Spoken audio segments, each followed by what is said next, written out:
मेरे सभी पढ़ाकू भाई बहनों का दिल से नमस्कार। मैं Vishnu Diwakar university of Delhi school of open learning का हमारा एक और वीडियो आपके सामने आ चुका है। यानी कि अभी मैंने 1 2 3 वीडियो यहाँ अपलोड कर दिए। ये चौथी वीडियो है जिसमें एक और इम्पोर्टेंट क्वेश्चन आज हम कवर करने वाले हैं।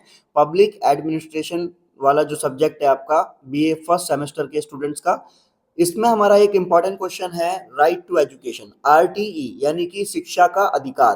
तो इस क्वेश्चन को समझेंगे और अपने पेपर में पूरे नंबर ले लेंगे। तो चलिए देरी ना करते हुए वीडियो को स्टार्ट कर लेते हैं। और मैं लॉन्ग वीडियो ना बनाकर आपको हर क्वेश्चन की एक एक वीडियो बनाकर दे रहा हूं, ताकि आप एक क्वेश्चन को प्रॉपर तरीके से देखकर सही से अपने दिमाग में सेट कर लो, ताकि आप एग्जाम में लिख सको। तो देखिए भैया, इसकी प्रस्तावना, भूमिका या फिर इंट्रोडक्शन ऐसे लिखना है आपको कि भारत में शिक्षा के अधिकार को केवल एक कानूनी अधिकार नहीं बल्कि एक मौलिक अधिकार भी माना गया है, फंडामेंटल राइट भी है। और यहां तक कि 2002 के अंदर 86वें संवैधानिक संशोधन में ये बोला गया था कि जो शिक्षा है, एजुकेशन जो है, वो हर एक बच्चे का जन्मसिद्ध अधिकार है। और इसका मुख्य उद्देश्य ये था कि देश के अंदर जितने भी लोग हैं जो पढ़े लिखे नहीं है, ठीक है, अनपढ़ता है, इसको खत्म करना है और एक न्यायपूर्ण समाज की स्थापना करनी है। अब इसके पॉइंट को देख लीजिए जरा। सबसे पहले हम बात करेंगे यहाँ पर कि 3 स्तर पर यहाँ पर बात की गई है संवैधानिक प्रावधान में। देखो, अनुच्छेद 21A में ये घोषणा की गई थी कि राज्य 6 से लेकर 14 वर्ष की आयु के सभी बच्चों को, यानी कि 6 to 14 ईयर्स के जितने भी स्टूडेंट्स हैं, उन सभी को मुफ्त और अनिवार्य शिक्षा देगा। और ये क्या है, एक मौलिक अधिकार है। उन बच्चों पे कोई फोर्स नहीं होगा किसी प्रकार का। जैसे बोलते हैं ना कि ये बोला जाता है कि भाई लैक ऑफ मनी, वो स्कूल नहीं जा रहे हैं, तो इसलिए गवर्नमेंट ने इस प्रॉब्लम ही खत्म कर दी कि भैया 6 से 14 साल तक का जो बच्चा होगा उससे हम पैसा लेंगे ही नहीं, तो आप उसे स्कूल जरूर भेजिए। दूसरा, अनुच्छेद 45 में नीति निर्देशित तत्व थे, ये राज्य को निर्देश देता है कि 6 वर्ष से कम आयु के बच्चों के लिए प्रारंभिक बाल अवस्था देखभाल और शिक्षा प्रदान करने का भी प्रयास करें। अब देखो, 6 साल से कम, आपने देखा होगा आंगनवाड़ी वगैरह ये सब चीजें, तो बच्चे के लिए खाने पीने की व्यवस्था, बच्चे के लिए पढ़ने की व्यवस्था, सब कुछ सरकार ने बिल्कुल निःशुल्क दे रखी है, यानी कि मुफ्त दे रखी है। ठीक है। फिर आता है अनुच्छेद 51A। ये माता पिता और अभिभावकों का मौलिक कर्तव्य बनता है कि वो अपने 6 से लेकर 14 वर्ष तक के सभी बच्चों को शिक्षा अवश्य दें, क्योंकि देखो बेसिक एजुकेशन लेना बहुत जरूरी है।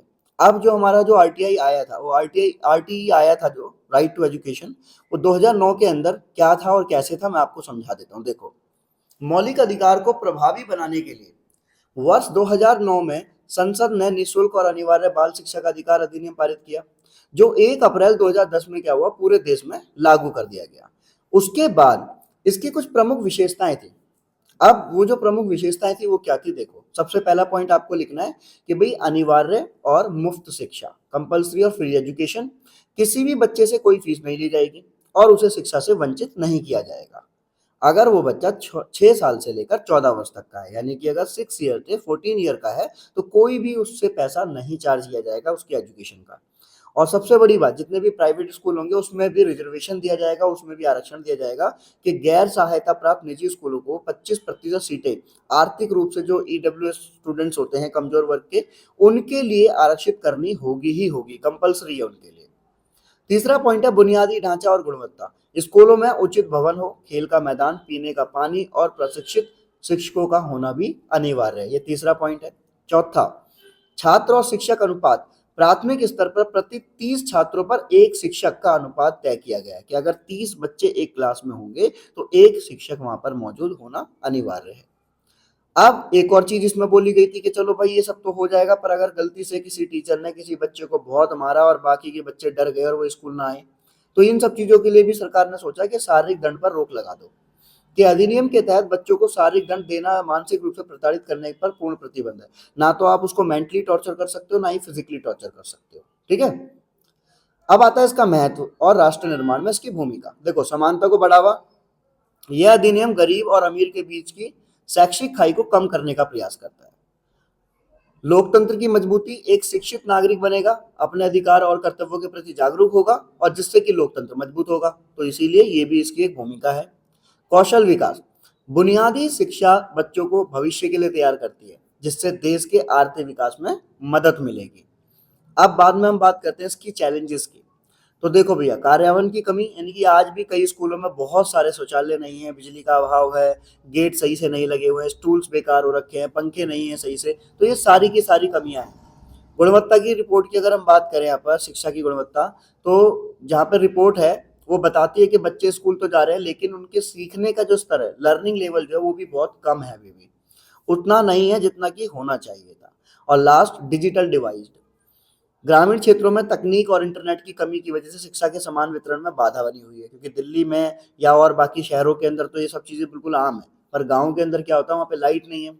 चलो लाइट आ भी गई तो इंटरनेट की कमी है, इंटरनेट आ गया तो वहाँ पे टेक्नोलॉजी इतनी ज़्यादा हाई फाई नहीं है, बच्चों के पास मोबाइल वगैरह नहीं है, तो ये सारी प्रॉब्लम्स उनके सामने आ रही हैं।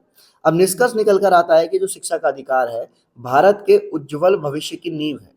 ये केवल साक्षरता बढ़ाने का साधन नहीं है, बल्कि गरिमापूर्ण जीवन जीने का भी अधिकार है।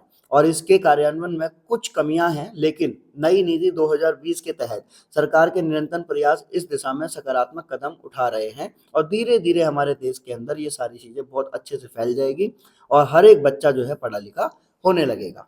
तो राइट टू एजुकेशन, तो ये वाला क्वेश्चन आपका बहुत इंपॉर्टेंट है, आपको एग्जाम में देखने को मिलने वाला है। Thanks for watching. आगे की जानकारी के लिए बने रहिए हमारे साथ।